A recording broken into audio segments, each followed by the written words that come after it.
Hello friends, welcome to our YouTube channel Rahul exam race. So friends, आज की video में आप लोग के लिए जीके के टॉप 60 क्वेश्चंस को लेकर आ रखा हूँ, जो कि आने वाले आप लोग के एग्जाम के लिए काफ़ी ज़्यादा इंपॉर्टेंट है। फ्रेंड्स, खास बात ये है कि आज के इस वीडियो में मैंने जो 60 क्वेश्चंस है उसको मैंने 4 पार्ट में डिवाइड कर रखा है। ठीक है, लाइक दोस्तों, जैसे जो स्टार्टिंग के 1 से लेकर 15 तक के क्वेश्चन होंगे वो हिस्ट्री के होंगे, एंड नेक्स्ट 15 क्वेश्चन दोस्तों वो जोग्राफी के होंगे, और अगले जो 15 क्वेश्चन होंगे पॉलिटी, और नेक्स्ट 15 साइंस के होंगे। ठीक है, तो इसी प्रकार से दोस्तों मैंने इस पीडीएफ में क्वेश्चन को सेट कर रखा है।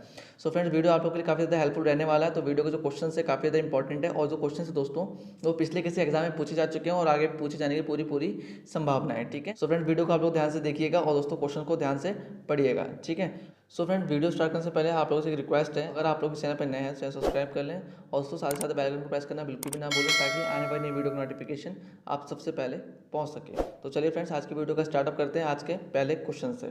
तो हमारे सो फ्रेंड्स, क्वेश्चन फर्स्ट हमारा, अकबर के प्रसिद्ध राजमंत्री कौन थे? तो बताइए फ्रेंड्स, यहाँ दिए गए ऑप्शन में से राइट आंसर क्या हो जाएगा? और जो क्वेश्चन है एसएससी के 10+2 2015 में पूछा जा चुका है। तो कौन थे दोस्तों? ऑप्शन नंबर डी बिल्कुल सही है, टोडरमल थे। ठीक है, चलिए अगला क्वेश्चन हमारा, सर्वोदय की अवधारणा के संस्थापक कौन थे? तो बताइए, ये भी एसएससी के 10+2 के 2015 क्वेश्चन में पूछा जा चुका है। तो यहाँ जो करेक्ट आंसर आप लोग का ऑप्शन नंबर ए है। ठीक है, महात्मा गांधी जी। ठीक है, महात्मा गांधी जी को दोस्तों सर्वोदय की अवधारणा के संस्थापक कहा जाता था।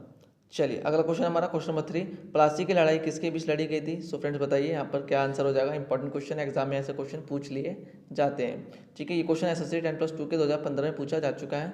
तो दोस्तों जो प्लासी का युद्ध है वो किसके बीच में हुआ था? ऑप्शन नंबर ए बिल्कुल सही है। ठीक है, सिराजुद्दौला और रॉबर्ट क्लाइव के बीच में दोस्तों ये युद्ध हुआ था। और कब हुआ था दोस्तों? 23 जून 1957 में हुआ था। ठीक है, ध्यान रखिएगा। और दोस्तों इसमें जो रॉबर्ट क्लाइव है उन्होंने सिराजुद्दौला को हरा दिया था।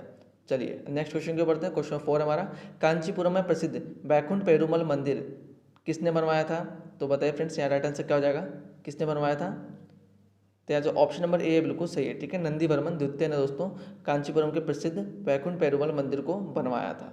चलिए अगले क्वेश्चन के ऊपर बढ़ते हैं। क्वेश्चन 5 हमारा, भारत पर सबसे पहले आक्रमण करने वाले कौन थे? तो बताइए फ्रेंड्स, ये भी एसएससी के 10+2 के 2014 में पूछा जा चुका है। तो यहाँ जो राइट आंसर है आप लोग का ऑप्शन नंबर सी है। ठीक है, आर्य ने। ठीक है, आर्यों के द्वारा दोस्तों भारत पर सबसे पहले आक्रमण किया गया था।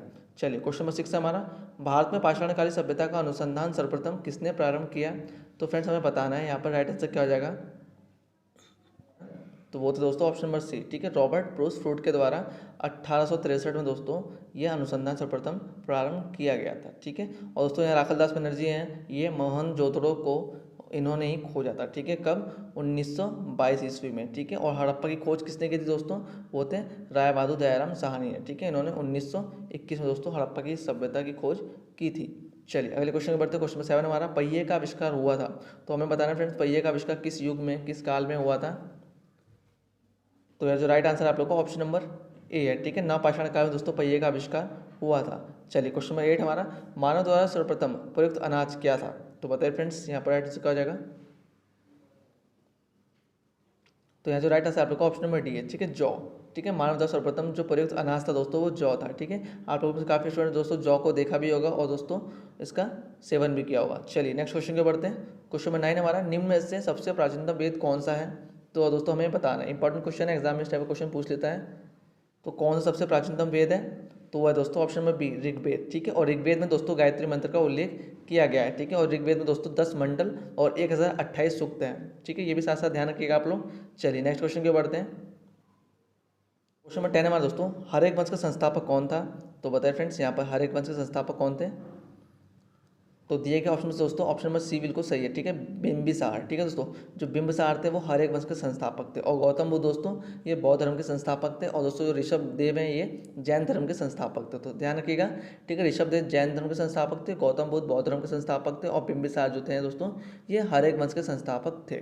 और इनका नाम सुना ही होगा, जो बिंदुसार है दोस्तों इनको अमित्र घात के नाम से जाना जाता है। ठीक है, अमित्र घात के नाम से जाना जाता है। तो ध्यान रखिएगा, सारे पॉइंट्स इंपॉर्टेंट है एग्जाम के लिए। ठीक है, क्वेश्चन नंबर 11 हमारा, अशोक के कलिंग युद्ध तथा हृदय परिवर्तन की जानकारी उसके डैश शिलालेखों से मिलती है। सो फ्रेंड्स हमें बताना है, अशोक के कलिंग युद्ध तथा हृदय परिवर्तन की जो जानकारी है उसके कौन से शिलालेख से मिलती है? तो वो मिलती है ऑप्शन नंबर बी। ठीक है, 13वें शिलालेख से मिलती है। ठीक है, जो अशोक के जो दोस्तों लेख थे या फिर अशोक के जो अभिलेख थे उसको सबसे पहले किसने पढ़ा था? तो उसको पढ़ा था जॉन्स प्रिंसेप ने। तो ये भी साथ साथ ध्यान रखिएगा। आप लोग के एग्जाम ओरिएंटेड क्वेश्चन है, ठीक है। तो भारत का नेपोलियन किसे कहा जाता है, तो बताइए। इजी क्वेश्चन है और एग्जाम में इस टाइप का क्वेश्चन पूछ लिया जाता है और काफ़ी बार पूछा भी गया है। तो इसका जो राइट आंसर है आप लोग का ऑप्शन नंबर सी है, ठीक है, समुद्रगुप्त। समुद्रगुप्त को भारत का नेपोलियन के नाम से जाना जाता है। चलिए नेक्स्ट क्वेश्चन हमारा, किसके शासनकाल में चीनी यात्री फाहियान भारत आया था, तो हमें बता दीजिए दोस्तों यहाँ पर राइट आंसर क्या है आप लोग का। तो क्वेश्चन नंबर 13 का आंसर है आप लोग का ऑप्शन नंबर सी, ठीक है, समुद्रगुप्त द्वितीय के शासनकाल में दोस्तों चीनी यात्री फाहियान भारत आया था। और कब आया था ये 399 से 412 ईस्वी के मध्य में दोस्तों ये भारत आया था। चलिए नेक्स्ट क्वेश्चन हमारा, चोल वंश की स्थापना किसने की थी, तो बताइए। क्वेश्चन इस टाइप का बन जाता है एग्जाम में। तो किसने की थी दोस्तों चोल वंश की स्थापना, तो यहाँ राइट आंसर आप लोग का ऑप्शन नंबर बी, ठीक है, विजयालय के द्वारा दोस्तों चोल वंश की स्थापना की गई थी। चलिए क्वेश्चन 15, बृहदेश्वर मंदिर का निर्माण किसने करवाया था, तो बताइए। यहाँ पर राइट आंसर क्या है, तो यहाँ जो राइट आंसर आप लोग को ऑप्शन नंबर ए, ठीक है, राजराजा प्रथम ने दोस्तों बृहदेश्वर मंदिर का निर्माण करवाया था, ठीक है। चलिए नेक्स्ट क्वेश्चन की ओर बढ़ते हैं। क्वेश्चन नंबर 16 हमारा, विश्व का सबसे बड़ा कॉफी उत्पादक देश कौन सा है, तो हमें ये बताना है दोस्तों। ये क्वेश्चन है एसएससी के 10+2 2015 में पूछा जा चुका है, ठीक है फ्रेंड्स। यहाँ से देखो ज्योग्राफी के क्वेश्चन स्टार्ट हो गए, हिस्ट्री के खत्म हो गए, ठीक है। तो यहाँ बताइए कौन सा है, तो वह है दोस्तों ब्राज़ील। ऑप्शन नंबर सी बिल्कुल सही है। ब्राज़ील क्या है दोस्तों, विश्व में सबसे बड़ा कॉफ़ी उत्पादक देश है, ठीक है। और भारत में दोस्तों कॉफ़ी उत्पादन प्रथम राज्य कौन सा है, वो है कर्नाटक, ठीक है, ध्यान रखिएगा, कर्नाटक। चलिए अगले क्वेश्चन की ओर बढ़ते हैं। क्वेश्चन नंबर 17, भूकंप को यह भी कहा जाता है, तो फ्रेंड्स ये क्वेश्चन एग्जाम एसएससी 10+2 के 2014 में पूछा जा चुका है। और जो भूकंप है दोस्तों को उसको अन्य किस नाम से जानते हैं, तो उसको जानते हैं दोस्तों टेम्पर के नाम से, ठीक है। ऑप्शन नंबर बी बिल्कुल सही है। चलिए नेक्स्ट क्वेश्चन, क्वेश्चन नंबर 18 है, तो भारत का सबसे ऊंचा जलप्रपात किस राज्य में स्थित है, तो बताइए फ्रेंड्स। इंपॉर्टेंट क्वेश्चन है और यहाँ पर एग्जाम में ये क्वेश्चन बन जाता है। सो फ्रेंड्स हम यहाँ पर क्वेश्चन को जल्दी जल्दी फटाफट कवर करेंगे, नहीं तो वीडियो लेंथ ही हो जाएगी। और हम कोशिश करेंगे कम से कम समय में मैक्सिमम चीज़ें जान लें क्वेश्चनों के बारे में, ठीक है। तो बताइए यहाँ पर राइट आंसर क्या है, तो यह राइट आंसर आप लोग को ऑप्शन नंबर बी, ठीक है, कर्नाटक में दोस्तों भारत का सबसे ऊंचा जलप्रपात स्थित है। और कर्नाटक की राजधानी क्या है दोस्तों, बेंगलुरु है, ठीक है। और कर्नाटक को दोस्तों यहाँ पर दोस्तों कॉफ़ी का उत्पादन सबसे अधिक किया जाता है। कर्नाटक की राजधानी क्या है दोस्तों, बेंगलुरु। और बेंगलुरु को दोस्तों इलेक्ट्रॉनिक नगर के नाम से जाना जाता है, तो ये भी साथ साथ ध्यान रखिएगा। चलिए क्वेश्चन नंबर 19 हमारा, सौरमंडल का सबसे बड़ा उपग्रह कौन सा है, तो बताइए फ्रेंड्स। यहाँ पर क्वेश्चन नंबर 19 का राइट आंसर क्या हो जाएगा, सौरमंडल का सबसे बड़ा उपग्रह कौन सा है, तो वो है दोस्तों ऑप्शन नंबर बी बिल्कुल सही, ठीक है, गैनीमेड। और सौरमंडल का सबसे छोटा उपग्रह अगर मैं पूछूँ तो वो कौन सा है, डिमोस। तो ये दोनों क्वेश्चन ध्यान रखिएगा, एग्जाम ओरिएंटेड क्वेश्चन है। चलिए क्वेश्चन नंबर 20 हमारा, भोर का तारा के नाम से किस ग्रह को जाना जाता है, तो फ्रेंड्स बताइए। बहुत ईजी क्वेश्चन है, एग्जाम में छोटा सा क्वेश्चन है, बार बार परेशान करता है और बार बार पूछ लिया जाता है। तो कौन सा राइट आंसर है, यहाँ पर जो राइट आंसर है आप लोग का ऑप्शन नंबर सी अगर आप लोगों ने चुना है तो बिल्कुल सही है, ठीक है। शुक्र ग्रह को दोस्तों भोर का तारा के नाम से जाना जाता है। और इसको दोस्तों मैं आप लोगों को बता दूं अन्य किस किस नाम से जानते हैं दोस्तों, तो इसको पृथ्वी की जुड़वा बहन के नाम से, ठीक है, भोर का तारा हो गया, ठीक है, सबसे चमकीला ग्रह, या फिर दोस्तों एक्सेट्रा और भी नाम से जाना जाता है। तो ध्यान रखिएगा, शुक्र ग्रह बिल्कुल इसका राइट आंसर है। क्वेश्चन नंबर 21 हमारा, सूर्य के प्रकाश को पृथ्वी तक पहुँचने में कितना समय लगता है, तो हमें ये बताना है। तो बताइए यहाँ पर दिए गए ऑप्शन से राइट आंसर क्या है, तो यहाँ पे ऑप्शन नंबर सी बिल्कुल सही है, ठीक है, 8 मिनट 16.6 सेकंड दोस्तों सूर्य के प्रकाश को पृथ्वी तक पहुँचने में लगा समय है। चलिए नेक्स्ट क्वेश्चन, क्वेश्चन नंबर 22 हमारा, विश्व का सबसे ऊंचा ज्वार कहाँ आता है, तो बता दीजिए फ्रेंड। यहाँ पर राइट आंसर क्या है आप लोग का, इंपॉर्टेंट क्वेश्चन है, इसको नोट कर लीजिएगा। तो कहाँ पर दोस्तों विश्व का सबसे ऊंचा ज्वार आता है, सो फ्रेंड्स ये आता है आप लोग के फंडी की खाड़ी में, ठीक है। ऑप्शन नंबर सी बिल्कुल सही है, फंडी की खाड़ी में विश्व का सबसे ऊंचा ज्वार आता है। और उस तरह से मैं आप लोग को मेन पॉइंट बता दूं कि जो दो ज्वार भाटा होता है दोस्तों उसके बीच में 12 घंटे 26 मिनट का अंतराल होता है, ठीक है। और दोस्तों जो ज्वार भाटा आता है किस प्रकार है, तो सूर्य एवं चंद्रमा के गुरुत्वाकर्षण के कारण दोस्तों, या फिर सूरज और चंद्रमा के गुरुत्वाकर्षण शक्ति के कारण दोस्तों ज्वार भाटा आता है, तो ध्यान रखिएगा। चलिए क्वेश्चन नंबर 23 हमारा, 1 डिग्री देशांतर की दूरी तय करने में पृथ्वी को कितना समय लगता है, तो बताइए फ्रेंड्स राइट आंसर क्या हो जाएगा। तो यहाँ पर जो करेक्ट आंसर आप लोग को ऑप्शन नंबर सी है, ठीक है, 4 मिनट। चलिए नेक्स्ट क्वेश्चन, क्वेश्चन नंबर 24 हमारा, सभी मौसमी घटनाएं किस परत में संपन्न होती हैं, तो बताइए फ्रेंड्स, इंपॉर्टेंट क्वेश्चन है। तो यहाँ से राइट आंसर आप लोग का ऑप्शन नंबर बी है, ठीक है, क्षोभ मंडल में, ठीक है। क्षोभ मंडल में दोस्तों सभी मौसमी घटनाएं क्या होती हैं, संपन्न होती हैं। और क्षोभ मंडल दोस्तों सबसे निचली परत होती है। चलिए क्वेश्चन नंबर 25 हमारा, किसे यूरोप का मरीज कहा जाता है, तो फ्रेंड्स इजी क्वेश्चन है और एग्जाम में काफ़ी बार पूछ लेता है। तो दोस्तों कहा जाता है ऑप्शन नंबर ए, तुर्की को, ठीक है। तुर्की को दोस्तों यूरोप का मरीज के नाम से जाना जाता है। चलिए क्वेश्चन नंबर 26 हमारा, रेड इंडियन कहाँ की प्रमुख जनजाति है, सो फ्रेंड्स ये क्वेश्चन है इंपॉर्टेंट, ठीक है। तो बताइए जो रेड इंडियन है कहाँ की प्रमुख जनजाति है, तो ये दोस्तों जनजाति है ऑप्शन नंबर बी, उत्तरी अमेरिका की। ठीक है, चलिए नेक्स्ट क्वेश्चन की ओर बढ़ते हैं। मेडिसिन रेखा किन दो देशों के बीच अंतर्राष्ट्रीय सीमा बनाती है? तो बता दीजिए फ्रेंड, यार राइट आंसर क्या है आप लोग का? तो यहाँ जो राइट आंसर आप लोग का ऑप्शन नंबर बी है। ठीक है, अमेरिका और कर्नाटक के बीच में दोस्तों मेडिसिन रेखा जो है वो अंतर्राष्ट्रीय सीमा बनाती है। ठीक है, भारत और चीन के बीच में कौन सी रेखा है? वो है मैकमोहन रेखा। ठीक है, और जर्मनी और फ्रांस के बीच में कौन सा है दोस्तों? सीज फ्राइड और मैगिनॉट रेखा है। ठीक है, ये भी साथ साथ ध्यान रख लीजिएगा आप लोग। क्वेश्चन 28 है, काराकोरम दर्रा कहाँ स्थित है? तो बताइए फ्रेंड्स, ये दर्रा कहाँ पर स्थित है? तो ये स्थित है दोस्तों option number C, Jammu Kashmir में। ठीक है, जम्मू कश्मीर में ये दर्रा स्थित है, काराकोरम दर्रा स्थित है। ठीक है, और जम्मू कश्मीर दोस्तों बुदर झील भी है, डल झील भी है। ठीक है, तो ये भी साथ साथ ध्यान रखिएगा आप लोग। चलिए क्वेश्चन नंबर 29 है, तिरुचिरापल्ली किस नदी के किनारे स्थित है? तो बताइए फ्रेंड्स। तो यहाँ जो राइट आंसर है आप लोग का ऑप्शन नंबर सी है। ठीक है, कावेरी नदी पर दोस्तों तिरुचिरापल्ली स्थित है। चलिए अगला क्वेश्चन 30 क्वेश्चन हमारा, निम्न में से त्रिवेंद्रम किसका प्राचीन नाम है? तो बताइए फ्रेंड्स, यहाँ पर जो त्रिवेंद्रम है वो किसका प्राचीन नाम है? तो अगर आपने ऑप्शन नंबर सी को सिलेक्ट किया है दोस्तों, बिल्कुल सही है, तिरुवनंतपुरम का। ठीक है, तिरुवनंतपुरम का प्राचीनतम नाम है। ठीक है, त्रिवेंद्रम। और दोस्तों जो तिरुवनंतपुरम है वो केरल की क्या है? राजधानी है। चलिए अगले क्वेश्चन क्यों पढ़ते हैं। क्वेश्चन नंबर 31 है हमारा, भारतीय संविधान में शामिल नीति निर्देशक सिद्धांत किसके संविधान से प्रेरित है? तो ये जो क्वेश्चन है दोस्तों SSC 10+2 के CHSL में पूछा जा चुका है। तो यहाँ पर ऑप्शन नंबर ए बिल्कुल सही है, आयरलैंड। ठीक है दोस्तों, चलिए नेक्स्ट क्वेश्चन क्यों पढ़ते हैं। क्वेश्चन नंबर 32 हमारा, हमारे वाले संविधान में कितने मूल कर्तव्य हैं? तो हमें ये बताना है फ्रेंड्स, बताइए हमारे संविधान में कितने फंडामेंटल ड्यूटीज़ हैं? तो ये जो राइट आंसर आप लोग का ऑप्शन नंबर सी है। ठीक है, 11। ठीक है, और दोस्तों जो 11वां मूल कर्तव्य जोड़ा गया है इसको 86वें, ठीक है 86वें संविधान संशोधन के द्वारा, ठीक है 86 अमेंडमेंट के द्वारा दोस्तों इसको जोड़ा गया है। तो ध्यान रखिएगा। क्वेश्चन 33 है, किस वर्ष में भाषा के आधार पर राज्यों का पुनर्गठन किया गया है? तो यहाँ पर जो क्वेश्चन नंबर 33 है इसका करेक्ट आंसर क्या होगा? इसका जो राइट आंसर आप लोग का ऑप्शन नंबर डी है। ठीक है, 1956 दोस्तों भाषा के आधार पर राज्यों का पुनर्गठन किया गया है। चलिए नेक्स्ट क्वेश्चन के ऊपर बढ़ते हैं। क्वेश्चन नंबर 34 है हमारा, संविधान सभा का स्थायी अध्यक्ष किसे चुना गया था? तो बताइए फ्रेंड्स, इंपॉर्टेंट क्वेश्चन है, किसे संविधान सभा का स्थायी अध्यक्ष चुना गया था? तो वो थे दोस्तों ऑप्शन नंबर सी, बिल्कुल ठीक होगा। ठीक है दोस्तों, यहाँ पर डॉक्टर राजेंद्र प्रसाद जी को दोस्तों संविधान सभा का स्थायी अध्यक्ष चुना गया था। कब चुना गया था? 11 दिसंबर 1946 की बैठक में दोस्तों। ठीक है, इनको तब सभा का स्थायी अध्यक्ष चुना गया था। चलिए क्वेश्चन नंबर 35, किसे संविधान सभा का संवैधानिक सलाहकार नियुक्त किया गया था? तो ये भी बता दें दोस्तों, यहाँ पर इंपॉर्टेंट क्वेश्चन है, उसका आंसर क्या होगा? तो इसका जो करेक्ट आंसर आप लोग का ऑप्शन नंबर सी है। ठीक है, BN राव को। चलिए नेक्स्ट क्वेश्चन, क्वेश्चन 36 हमारा, सरकारी उद्देश्य के लिए राष्ट्रीय पंचांग को कब अपनाया गया था?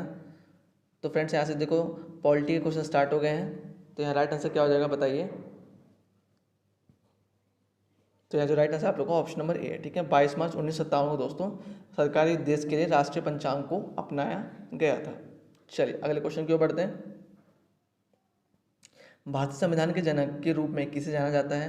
तो बताइए यहाँ पर राइट आंसर क्या हो जाएगा, किसको दोस्तों भारतीय संविधान के जनक के रूप में जाना जाता है? तो वह दोस्तों ऑप्शन नंबर बी बिल्कुल ठीक है। ठीक है, ऑप्शन नंबर बी बिल्कुल सही है यहाँ पर, भीमराव अम्बेडकर जी को। ठीक है दोस्तों, डॉक्टर भीमराव अम्बेडकर दोस्तों भारतीय संविधान के जनक के रूप में जाना जाता है। चलिए क्वेश्चन 38 हमारा, निर्विरोध निर्वाचित होने वाले एकमात्र राष्ट्रपति कौन थे? तो बताइए यहाँ पर राइट आंसर क्या हो जाएगा। तो यहाँ जो राइट आंसर आप लोगों का ऑप्शन नंबर बी बिल्कुल सही है। ठीक है, नीलम संजीवा रेड्डी जो दोस्तों थे वो क्या निर्विरोध निर्वाचित होने वाले एकमात्र राष्ट्रपति थे। इस वीडियो में जो भी कंटेंट आप लोगों को प्रोवाइड कराया है, ठीक है, वो आप लोगों को ज़रा सा भी हेल्पफुल लगे तो वीडियो को लाइक कर दीजिएगा दोस्तों, और वीडियो जैसे शेयर करें ताकि और भी स्टूडेंट वीडियो पहुँच सके, उनकी भी तैयारी हो सके। तो चलिए बढ़ते हैं हम अपने अगले क्वेश्चन की ओर। जो हमारा क्वेश्चन नंबर 39 है वो है, राज्यसभा के प्रत्येक सदस्य का कार्यकाल कितने वर्ष का होता है? तो हमें ये बताना है। तो बताइए फ्रेंड्स, यहाँ राइट आंसर क्या होगा।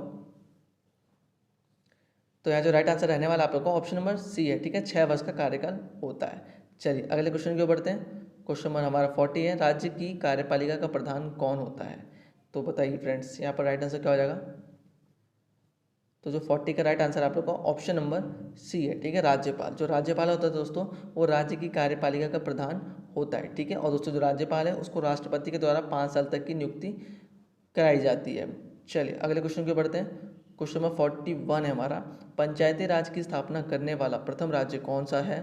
तो बताइए फ्रेंड्स, इंपॉर्टेंट क्वेश्चन है, कौन सा राज्य दोस्तों जो पंचायती राज की स्थापना करने वाला प्रथम राज्य, तो ऑप्शन नंबर बी बिल्कुल सही है, ठीक है, राजस्थान है। चलिए अगले क्वेश्चन के ऊपर बढ़ते हैं। क्वेश्चन नंबर 42 है हमारा, लोकसभा सदस्य बनने के लिए न्यूनतम आयु कितनी होनी चाहिए? तो बताइए फ्रेंड्स, इस टाइप का क्वेश्चन एग्जाम में पूछ लेता है, इंपॉर्टेंट है आप लोग के एग्जाम के लिए।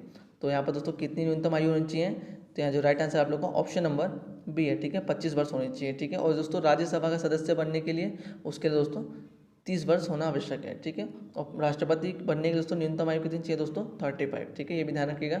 चलिए, और 43 क्वेश्चन हमारा, किसी भाषा को राजभाषा का दर्जा कौन दे सकता है? तो बताइए फ्रेंड्स, यहाँ पर राइट आंसर क्या होगा? सो फ्रेंड्स, यहाँ जो राइट आंसर आप लोग का ऑप्शन नंबर सी है, ठीक है, संसद, ठीक है। जो संसद है दोस्तों, वो किसी भाषा को राजभाषा का दर्जा देने का उसके पास पूरा पूरा अधिकार है, ठीक है।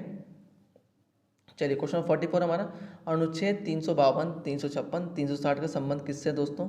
तो पता है फ्रेंड्स, ये ऑप्शन से राइट आंसर क्या हो जाएगा? अगर आप लोगों ने पॉलिटी में ये वाला टॉपिक पढ़ा होगा अनुच्छेद वाला, तो आप लोग को ये ध्यान में आ जाएगा तुरंत, ठीक है। तो इसका संबंध किससे? ऑप्शन नंबर डी बिल्कुल सी है, ठीक है, आपातकाल से है, ठीक है, इमरजेंसी से है, ठीक है। अनुच्छेद 352 क्या है तो फ्रेंड्स, ये क्या है? राष्ट्रीय आपातकाल यानी कि नेशनल इमरजेंसी।